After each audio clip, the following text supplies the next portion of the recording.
পরীক্ষা দিয়ে আমরা পাস করেছি, ইন্টারভিউ দিয়েছি, তারপরে হঠাৎ করে এখন 5,000 6,000 অযোগ্য বেরিয়ে যাবে, তাদের জন্য পুরো 19,000 বাতিল। আমার 13 মাসের ছোট ছেলে আছে, কোথায় যাব আমি? যোগ্য ও অযোগ্যদের আলাদা করুক এসএসসি, এই দাবি তুলে এবার পথে নামলেন এসএলএসটির 2016 প্যানেলে থাকা শিক্ষক শিক্ষিকারা।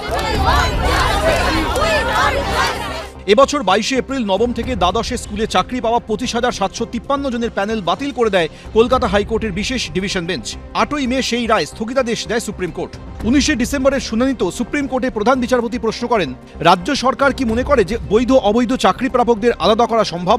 এই শিক্ষক শিক্ষিকাদের আশঙ্কা, এসএসসি যথাযথ তথ্য প্রমাণ না দিলে প্যানেল বাতিল হতে পারে। তাই যোগ্য ও অযোগ্যদের আলাদা করতে যাতে যথাযথ পদক্ষেপ নেওয়া হয় সেই দাবি তুলে পথে নামলেন তারা।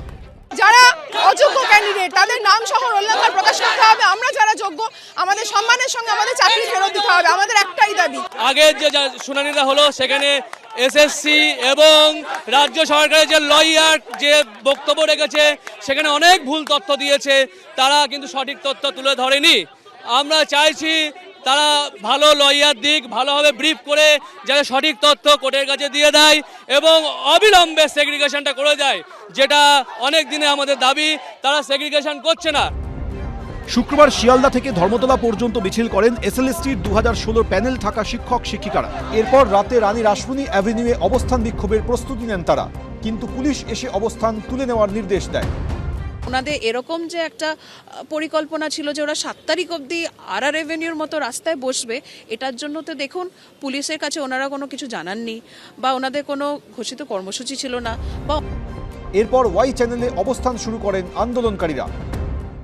আমাদের টিচাররা চাকরি হারালে এমনি মৃত্যুবরণ করবে, সুইসাইড করে নেবে, সেই জায়গায় এখনই গুলি করে মেরে দিক, আমরা মরে যেতে রাজি আছি। আমরা চাই মুখ্যমন্ত্রী এখানে এসে আমাদের সাথে কথা বলুক বা মুখ্যমন্ত্রী আমাদের প্রতিনিধিদের ডেকে পাঠান, আমরা তার সাথে কথা বলতে চাই। কথা বলে শুধু প্রতিশ্রুতি দিলেই হবে না, লড়াই করিয়ে আমাদেরকে ন্যায় বিচার পাইয়ে দিতেই হবে যে কোনো মূল্যে। সুপ্রিম কোর্টের প্রধান বিচারপতি যখন নানা রকম প্রশ্ন করছেন, সেই প্রশ্নের যথোপযুক্ত উত্তর দিতে পাচ্ছেন না রাজ্য সরকার এবং কমিশনের লয়ার।